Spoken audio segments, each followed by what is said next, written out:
जैसे ही Donald Trump ने भारत पर टैरिफ लगाने का अनाउंसमेंट किया और कहा कि भारत और पेनल्टीज भी दे सकता है क्योंकि वो रूस के साथ तेल खरीद रहा है, उसके बाद देश की मीडिया में खबर चलना शुरू हुई और वो खबर ये थी कि भारत ने रूस से तेल खरीदना बंद कर दिया है। और रूस से तेल खरीदना ना केवल बंद किया है, अपितु डोनाल्ड ट्रंप भी इस बात तक खुश हो गए कि मुझ तक ऐसी मीडिया रिपोर्ट्स आ रही हैं जिनमें कहा जा रहा है कि भारत ने तेल खरीदना बंद कर दिया है। आज के सेशन में हम चर्चा करेंगे इसी बात की कि क्या भारत ने वाकई में अमेरिकी दबाव में रूस से तेल खरीदना बंद कर दिया है या फिर कुछ और है खबर। आज के सेशन में इस पूरी सच्चाई का विश्लेषण किया जाएगा। आपको यह तो याद ही होगा कि जब ट्रंप ने भारत पर 25% टैरिफ अनाउंस किया था, तब एक वर्ड और यूज किया था और वो था पेनल्टी फॉर द अबव। किस पेनल्टी फॉर दी अबव के लिए बात की गई थी? तो हम लोग रशिया से जो तेल खरीदते हैं, उनका मानना है कि हम रूस से तेल खरीदते हैं, उस पैसे से रूस यूक्रेन के ऊपर गोले बनाकर दागता है। अगर यूक्रेन को बचाना है तो रूस जो तेल बेच रहा है उसको बेचने से रोक दो, और जब वो तेल नहीं बेच पाएगा या फिर तेल के खरीदारों को भगा दो। अगर उसको रोकना है तो उनके बस की बात वो तो नहीं है कि रूस को रास्ते से रोक दें, लेकिन जो खरीदार हैं उन्हीं को उसकी दुकान पर मत जाने दो। उनमें खरीदारों में भारत है, चीन है।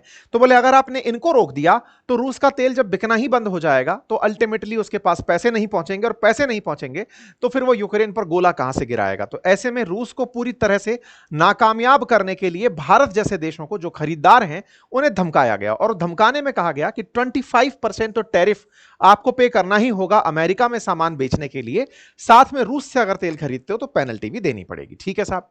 अब इस पेनल्टी से भारत को नुकसान क्या था, ये तो आप सब जानते ही हैं।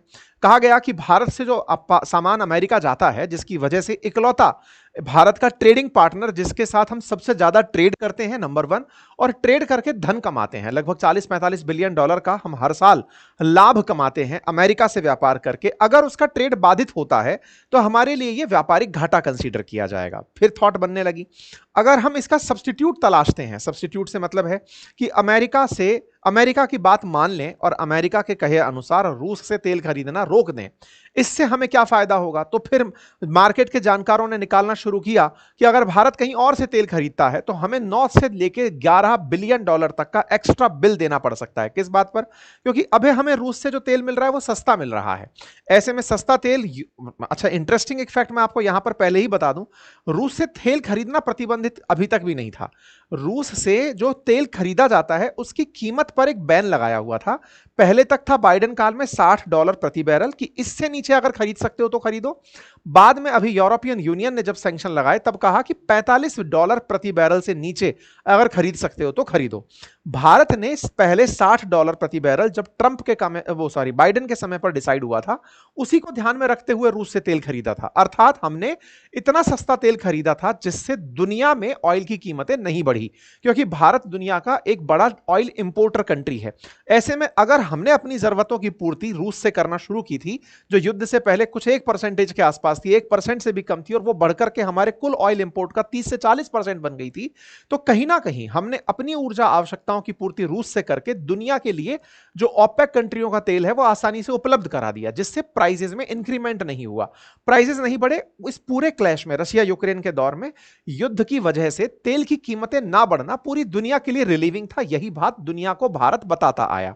लेकिन अमेरिका ने कहा कि ऐसा करके तो आपने रूस को पैसे पहुंचा दिए, भले ही सस्ता तेल खरीदकर आपने दुनिया को राहत पहुंचाई हो, लेकिन दुनिया की राहत से ज्यादा है। दुनिया तो महंगा तेल खरीद सकती है, लेकिन आपको रूस को पैसे नहीं देने थे, क्योंकि रूस उस पैसे से यूक्रेन पर गोले गिराता है, और जो मेरी इज्जत में फरमानी है। क्योंकि अगर हम कह रहे हैं कि यूक्रेन पर गोले मत गिराओ और वो नहीं मान रहा है, तो अब हमें उसे लाचार करना होगा। इसी बात को लेते हुए इन्होंने हमारे देश के बारे में कहा कि रशिया तो ऑलरेडी एक डेड इकोनॉमी है और भारत भी डेड इकोनॉमी ही है। मतलब इन्होंने कहा we have done very little business with India, Russia and USA do almost no business, let's keep it that way and tell Medvedev the failed former. ये जो भी बातें थी, इन्होंने कुल मिलाकर के दो देशों को डेड इकोनॉमी करार दे दिया, भारत और रूस को। साथियों, इस डेड इकोनॉमी पर हमने एक वीडियो बनाया था और वो वीडियो काफी ज्यादा वायरल हुआ, उसके शॉर्ट्स, उसकी रील्स बहुत सारी जगह पर शेयर की गई। उसके बाद में एक और थॉट लोगों का निकल के आना शुरू हुआ, और वो ये था कि आपने डेड इकोनॉमी पर तो कमेंट्री कर दी, आपने ये नहीं बताया कि भारत वाकई में डेड है। हमारे देश के ऐसे जो लोग हैं जिनके दिमाग में ये चलता है कि भारत वाकई में डेड है, आप ही कंसीडर नहीं कर रहे, उनके लिए हो सकता है कि मैं जल्दी एक और वीडियो बनाऊं, क्योंकि उनको ऐसा लगता है कि भारत तो डेड है, लेकिन ट्रंप ने कहा और हमारे अपोजिशन लीडर ने कहा आपको बस उनसे परेशानी थी इसलिए आपने भारत को डेड नहीं बताया। तो आज उनके लिए हम एक और विश्लेषण करेंगे और उनके तर्क को भी सामने रखने का प्रयास करेंगे जो वाकई में भारत को डेड मानते हैं। ठीक है साहब, एनीवे, तो इन्होंने हमें डेड इकोनॉमी करार दिया। इसी के बीच में फिर न्यूज आना शुरू होती है, रॉयटर्स में खबर आती है सोर्सेज के हवाले से 31 जुलाई को कि भारत की स्टेट रिफाइनरीज ने तेल खरीदना बंद कर दिया है। यह जब खबर आती है तो इसको हमने अपने सेशंस में भी साझा किया था, अगर आपको ध्यान हो तो हमने आपको बताया भी था कि किस तरह से यह न्यूज बनी है। मैं भी दिखाऊंगा, F-35 वाली न्यूज के दौरान बताया था। यह न्यूज जैसे ही बाहर आई, इसके न्यूज के तुरंत बाद ट्रंप तक यह सूचना पहुंचाई गई कि सर ऐसा खबर है कि इंडिया ने रूस से तेल खरीदना बंद कर दिया है। तो ट्रंप बोले ये तो वेलकमिंग स्टेप है, अगर ऐसा हो रहा है तो ये तो बहुत अच्छी खबर है, सुनने में बढ़िया लगा। इसी के ऊपर फिर भारत के अंदर खबर बनती है, और खबर क्या है? खबर यह है कि भारत सरकार आती है और साफ कह देती है कि no order for refiners from India to stop Russian oil import. Bharat सरकार साफ इनकार करती है और कहती है हमने ऐसा कोई भी ऑर्डर अपने रिफाइनर्स को नहीं दिया है कि आप रूस से तेल ना खरीदें। इतना ही नहीं, भारत एक कदम आगे जाते हुए डेट डिक्लेयर कर देता है कि मतलब एक आदेश निकालता है, न्यूज बाहर आती है और वो ये कि भारत के विदेश मंत्री और हमारे NSA डोवाल साहब रूस की यात्रा पर जा रहे हैं, और वो भी इसी महीने। इस खबर से निश्चित ही अमेरिका को अच्छा नहीं लगेगा। भारत ने अपने दो प्रमुख विदेश नीति के जो मतलब एक तरह से कहिए कि व्यक्ति हैं, जिसमें एक तरह से प्रधानमंत्री के बहुत ज्यादा सलाहकार, नजदीकी सलाहकार NSA डोवाल और विदेश मंत्री, जब आप दोनों रूस जा रहे हो, ऐसे समय पर जा रहे हो जब ट्रंप आपको रूस के नाम पर धमका रहा है, तो इसका मैसेज अपने आप में बहुत ही व्यापक है। तो आज के सेशन में हम जिक्र करने वाले हैं भारत के द्वारा तेल ना खरीदने की, अमेरिका के साथ तेल खरीद की बढ़ोतरी की, भारत के द्वारा अपने विदेश के प्रमुख लोगों को मतलब विदेश मामलों के प्रमुख लोगों को रूस भेजने की आज के सेशन में हम आपके साथ जिक्र करने वाले हैं। सबसे पहले आपके सामने वो न्यूज कटिंग जिसमें ट्रंप इस बात पर खुशी जता रहे हैं, कह रहे हैं कि ये तो अच्छी खबर है अगर इंडिया तेल खरीदना बंद कर रहा है रूस से। ये खबर जब बाहर आई तो इसके बाद में भारत के विदेश मंत्रालय के प्रवक्ता ने साफ कहा कि हमने अपने ऑयल रिफाइनर्स से ऐसा कुछ भी नहीं कहा है। मीडिया रिपोर्ट्स में कहा गया कि stop talking from Russia, MEA spoke person ने कहा you are aware of our broad approach to energy sourcing requirement that we look at what is available in the market and prevailing global situation, we are not aware of any specifics। यानी कि हमने ऐसा कुछ कहा ही नहीं, ये केवल मनगढ़ंत कहानियां हैं। आपको ध्यान होगा हमने आज से 2 दिन पहले एक सेशन किया था F-35 के कारण भारत और अमेरिका के बीच बिगड़े संबंध पर। उसमें मैंने ये वाली न्यूज आपके सामने साझा की थी कि कहा जा रहा है कि Indian oil corporation, Hindustan petroleum, ये बड़ी न्यूज बनी थी भारत के अंदर कि इन्होंने रूस से तेल खरीदना बंद कर दिया है। ये जब बात निकल करके आई थी कि भाई ऐसा कुछ हो गया है, ये बात निकल कर आई तो ये सब जगह गूंजने लगी, ट्रंप तक पहुंच गई कि इंडिया ने रोक दिया, इंडिया ने रोक दिया। लेकिन अगले ही दिन इसका खंडन कर दिया जाता है और कहा जाता है कि India will continue to buy Russian oil despite Trump threat.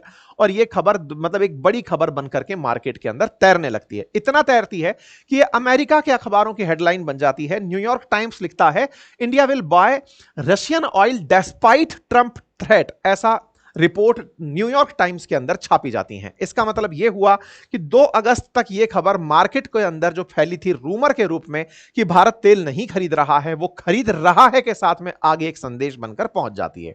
अब इसके पीछे की कहानियां हम लोग सब अच्छे से जानते हैं कि हम क्यों खरीदते हैं, क्योंकि युद्ध से पहले और युद्ध के बाद की स्थितियों में परिवर्तन आया है और भारत को तेल सस्ते दामों पर अगर रूस से मिल रहा है $60 प्रति बैरल से नीचे, तो हमें खरीदने में दिक्कत क्या है? हम खरीद करके दुनिया पर ही एहसान कर रहे हैं, क्योंकि 2022 से रशिया यूक्रेन झगड़ रहे हैं। अमेरिका के द्वारा तमाम प्रयास किए गए, इनको नहीं रुकवा पाए। भारत के साथ भी बात की गई और कहा गया कि आपके रूस मित्र हैं, उन्हें समझाइए कि आप ऐसा ना करें। भारत ने कहा देखिए हम केवल अपनी जरूरतें जानते हैं, हमारी जरूरत है अपने देश के लोगों को सस्ता तेल उपलब्ध कराना, हम वो कर रहे हैं। विश्व को अगर ऐसा लगता है कि वो सस्ता तेल उपलब्ध करा सकते हैं तो ओपेक कंट्री से कहिए, organisation of petroleum exporting countries हैं, उनसे कहिए कि वो सस्ता तेल दुनिया को उपलब्ध कराएं। वो रूस से सस्ता तेल उपलब्ध करा दें तो स्वतः ही रूस का तेल रुक जाएगा ना। देखिए बड़ा ही गजब का सिद्धांत चल रहा है कि रूस से तो कहिए कि वो $60 से नीचे बेचे, और जो ऑर्गेनाइजेशन है जो कि तेल पैदा करने वाले देशों का समूह है, उनसे अमेरिका कुछ नहीं कह रहा है। उनसे कह रहा है तुम्हें जितने में बेचना है बेचो। कुल मिलाकर के दुनिया में जो प्राइस है उस ऑयल प्राइस को ये कुछ देशों ने कंट्रोल किया हुआ है। उन्हें अच्छा ये नहीं लगा कि रूस ने अपना रास्ता कैसे बना लिया और भारत ने उस रास्ते का उपयोग करके खरीद कैसे कर ली। बस इसी के बाद में भारत पर दबाव बनने शुरू हुए। आपको याद होगा, फरवरी में भारत के प्रधानमंत्री ट्रंप से मिलने के लिए अमेरिका गए थे और उस समय पर एक डील की चर्चा आई थी जिसका नाम था मेगा डील। अच्छा, आपको याद होगा कि ट्रंप जो है अक्सर मेक अमेरिका ग्रेट अगेन कहते हैं, MAGA। प्रधानमंत्री मोदी ने उसी समय कहा make India great again, MIGA। और प्रधानमंत्री ने कहा मेगा और मीगा अगर दोनों मिल जाएंगे तो बनकर आएगा मेगा। तो दोनों के बीच में एक मेगा डील की जानी चाहिए ताकि अमेरिका और भारत मिलकर कुछ अच्छा करें। देखिए, यह बात भारत भी बेहतर तरीके से जानता है कि हम अमेरिका को सामान बेचकर लाभ कमाते हैं और हम भी चाहते हैं कि हम अमेरिका से माल खरीद पाएं ताकि उनका जो ट्रेड डेफिसिट है भारत के साथ में $40 बिलियन वो भारत को अतिरिक्त देते हैं, हम उसे काउंटर करें। और यह स्वाभाविक सी बात भी है, आप कमा वहां से रहे हो और फायदा किसी को दे रहे हो, तो जो कमाने वाला या जिसकी वजह से आप कमा रहे हो वो यहां पर राठौड़ी दिखाने की कोशिश करता है। इसी बीच में भारत ने अमेरिका से कहा कि यदि आप लोग हमें सस्ता तेल दे सकते हैं तो दे दीजिए। भारत और अमेरिका के बीच में फरवरी में एक डील होती है और उस डील में प्रधानमंत्री इस मेगा डील का नाम निकाल करके कहते हैं कि हम लोग ज्यादा इंपोर्ट करने के लिए तैयार होंगे अमेरिका से ऑयल एंड गैस। आप में से शायद बहुत सारे लोग इस बात से अवगत हों, फिर भी मैं इसे याद दिला दूं। दुनिया में जहां भी हम तेल के ज्ञात भंडारों की बात करते हैं, हम वेनेजुएला का नाम लेते हैं, गल्फ कंट्रीज का नाम लेते हैं, रशिया का बात करते हैं, दुनिया में तेल बड़ी मात्रा में उपलब्ध है अमेरिका में, लेकिन वो उसे निकालता नहीं है। वो उसे एज ए करेंसी यूज कर रहा है कि जब दुनिया का तेल खत्म हो जाएगा तब मैं उसके ऊपर मोनोपोली खेलूंगा। ऐसा लोगों का मानना है कि ऑयल रिजर्व के मामले में अमेरिका के पास वर्ल्ड के सबसे ज्यादा रिजर्व्स हैं, लेकिन वो उनका एक्सपोर्ट में यूज नहीं करता। वो दुनिया भर से खरीदता रहता है। उसे ऐसा लगता है खरीदते रहो, एक दिन जब ये मात्रा खत्म हो जाएगी उस समय मैं इसे एक्सपोर्ट करने लगूंगा। इंटरेस्टिंगली, उन्हें यह आइडिया शुरुआत में नहीं था कि रिन्यूएबल एनर्जी की इतनी तेजी से मांग उठेगी कि ऑयल को ही बाईपास किया जाना शुरू होगा। अगर आप ट्रंप की बदलती नीतियों को देखें तो ट्रंप ने पिछली बार भी जब आए थे तो पेरिस क्लाइमेट डील से किनारा कर लिया था। क्यों? क्योंकि उसमें यह टारगेट था कि हमें कार्बन डाइऑक्साइड का एमिशन कम करना है, लेकिन ट्रंप ने कहा कि नहीं, कार्बन डाइऑक्साइड निकलती है तो निकलने दो, क्योंकि तेल बिकते रहना चाहिए। अमेरिका ने अपनी नीतियों में परिवर्तन किया। हुआ यह कि भारत जैसे देश जो कि पर्यावरण के परिवर्तन से प्रभावित हो रहे हैं, दुनिया के बहुत से देश प्रभावित हो रहे हैं, समुद्र का तल बढ़ रहा है, गर्मी बढ़ रही है, पॉल्यूशन इंक्रीज हो रहा है, ग्लेशियर पिघल रहे हैं, तो सबने ये तय किया पेरिस क्लाइमेट डील में कि हम इस समय तक पहुंचते हुए नेट जीरो एमिशन तक पहुंच जाएंगे, यानी कि जितना उत्सर्जन होगा उतना अवशोषण हो जाएगा ताकि टेम्परेचर मेंटेन रह जाए धरती का। बाइडेन आए तो उन्होंने इसको एग्री किया कि हां, अमेरिका भी इस रास्ते पे चलेगा। लेकिन ट्रंप जैसे दोबारा आए तब उन्होंने फिर से किनारा कर लिया। उन्होंने कहा मैं नहीं मानता इस बात को। क्यों बोल रहे हैं वो ऐसा? ताकि उनके यहां का तेल बिकता रहे। यही कारण है कि ट्रंप जब राष्ट्रपति बने तो फरवरी में ही उन्होंने भारत के साथ क्या डील करी कि अब हम भी तुम्हें तेल बेचेंगे। तेल बेचेंगे से मतलब, अभी तो आप कह रहे थे सर ये तेल खरीदता रहता है, तो इसने कहा भाई पता चले कल को इसका तेल जमीन के अंदर ही रह गया, कोई खरीदार ही नहीं मिला, तो ऐसे में बोले तेल बेचेंगे। ये भारत के साथ इन्होंने डील कर डाली। फरवरी की बात है, तो भारत ने कहा ठीक है, हम आपके साथ में मेगा डील करने को तैयार हैं, आप हमारे साथ भेजिए। और हम तो ये चाहते हैं, prime minister and I also reach an important agreement of energy that will ensure US to be leading supplier of oil and natural gas to India. Bharat के लिए यह खबर बेकार खबर नहीं थी। इंडिया को तो चाहिए कि दुनिया के देश हमें तेल बेचें और हम उस तेल से अपनी जरूरतें पूरी करें, चाहे वो रूस हो चाहे वो अमेरिका हो। अगर हमें अमेरिका से ही मिलते हैं तो अमेरिका से तो हमारा ट्रेड और ज्यादा बढ़ जाएगा, तब उसे भी लगने लगेगा, क्योंकि अल्टीमेटली तेल तो हमें खरीदना ही था। हमें यह तो था नहीं कि हमें तेल इसी से खरीदना है, हमें कहीं से भी मिले, सस्ता मिले। इन्होंने हमसे उस समय पर यह बात कही थी। इस बात का अनाउंसमेंट भी प्रधानमंत्री मोदी के सामने हुआ था। इसका मतलब यह तय था कि दोनों के बीच में अगर ट्रेड डील हुई है तो इसको एग्जीक्यूट भी होना था। फरवरी की खबर है, आप फिलहाल अगस्त में हैं। इसका मतलब तेल बेचना अमेरिका ने शुरू भी किया होगा। बिल्कुल किया। खबरें भी निकल कर आई कि भारत ने अमेरिका से उस दिन के बाद तेल खरीदना शुरू कर दिया था। अगस्त 3 की आप खबर देख रहे हैं। India's crude oil import from US has increased dramatically. हमारा जो ऑयल इंपोर्ट है वो अमेरिका से इस डील के बाद, कौन सी डील के बाद? जो 14 फरवरी को हुआ था, जब प्रधानमंत्री नरेंद्र मोदी अमेरिका में थे, बोले उसके बाद में भारत का ऑयल इंपोर्ट बढ़ गया है। ऐसा एएनआई के अंदर भी रिपोर्ट किया गया, एनर्जी कॉर्पोरेशन के अंदर भी रिपोर्ट हुआ कि भारत ने ऑयल इंपोर्ट इंपोर्ट जून 2025 तक जनवरी से लेकर के 0.271 मिलियन बैरल प्रतिदिन परचेज किया है अमेरिका से, जो कि 51% बढ़ गया है पिछले साल के मुकाबले। पिछले साल इतना था, इस बार हमने इतना ऑयल इंपोर्ट कर लिया है। इसका अर्थ यह है कि भारत ने ऊर्जा की पूर्ति के लिए अमेरिका को भी एक विकल्प के रूप में रखा। हमने अमेरिका से कहा, हमारी आपसे कोई झगड़ा थोड़ी है, हमें सस्ता तेल मिल रहा है रूस से, जिससे दुनिया को फायदा हो रहा है। बस हम यह समझाना चाहते हैं, आपको लगता है आप सस्ता तेल दे सकते हो तो दे दो, लेकिन रूस से हम तेल खरीदना बंद नहीं कर सकते। भारत का यह संदेश था। तो ऐसे में ट्रंप ने मीडिया के सामने यह कहा कि भारत ने रूस से तेल खरीदना बंद कर दिया है, यह अधूरी खबर थी। भारत ने खरीदना बंद नहीं किया, अपितु अमेरिका से फरवरी से लेकर अब तक तेल खरीदना बढ़ा दिया है। हम वहां से खरीद रहे हैं। अब सवाल यह आता है, लेकिन फिर भी ऐसी क्या जरूरत पड़ी कि आपको इन दोनों को रूस भेजना पड़ रहा है कि जाओ और जाकर के अपनी बात रख कर आओ? इसके पीछे की कहानी क्या है, अब उसको एक समझने का प्रयास करते हैं। देखिए, आप सभी अच्छे से जानते हैं कि भारत और रूस के रिश्ते ट्रायल एंड टेस्टेड ट्रस्टवर्दी रिश्ते हैं लंबे समय से। लेकिन कहीं ना कहीं भारत अमेरिका के बीच के इन दिनों के जो रिलेशन रहे, उसके चलते रूस कहीं ना कहीं आइसोलेट पाया अपने आप को कि भारत ने खुलकर मेरे बारे में या तो स्टैंड नहीं लिया, बस कहता ही रहा। लेकिन अमेरिका जिस तरह से खुलेआम इसके साथ बात कर रहा है, मेरे साथ बात ही नहीं हो रही है। कहीं ना कहीं ऐसा रहा, प्रधानमंत्री ने जाकर रूस में इस बात को रीअश्योर किया कि रूस, हम आपके साथ हैं। बस उसी रीअश्योरेंस को बढ़ावा भारत देना चाहता है कि हमारा एक जो ट्रायल एंड टेस्टेड पार्टनर है वो हमसे दूर ना रहे, नंबर एक। दूसरा, अमेरिका ने भारत के साथ जब टैरिफ खेलना शुरू किया, पाकिस्तान पर हमसे कम टैरिफ लगाया। दूसरा, पाकिस्तान से कहा कि आपके यहां हम तेल उत्पादित करेंगे और आप उसे भारत को बेच पाएंगे। तो भारत को लगा कि जिस अमेरिका के साथ हम इतने दिन से चले आ रहे हैं वो रूस के मुकाबले हमारे लिए कितना रिस्की है। ऐसे में भारत ने रूस से अपने पुराने रिश्तों को मजबूत रखने के लिए, क्योंकि एक्सपेक्टेड है कि पुतिन भारत आए, इस साल 2025 में पुतिन के भारत आने की प्रबल संभावनाएं हैं। ऐसे में पुतिन के आने से पहले उन्हें वेलकम करने जाना कि सर आप आने वाले हैं तो आपके साथ क्या क्या वार्ताएं होंगी, साथ ही साथ जो अमेरिका कर रहा है पाकिस्तान के साथ, उस पाकिस्तान के साथ में उसके प्रेम को काउंटर करने के लिए, क्योंकि ऐतिहासिक रूप से यही रहा है कि पाकिस्तान रूस के साथ, पाकिस्तान अमेरिका का मित्र रहा है और भारत रूस का यानी सोवियत संघ का मित्र रहा है। बस इसी मित्रता को फिर से एक बार हाईलाइट करने के लिए ये सारे प्रयास हो रहे हैं। कुल मिलाकर के भारत का यहां जाना निश्चित ही अमेरिका के लिए एक संदेश होगा कि भारत अपने पुराने मित्र को छोड़ने वाला नहीं है, तुम्हें अपनी मित्रता पाकिस्तान से निभानी है, निभाओ।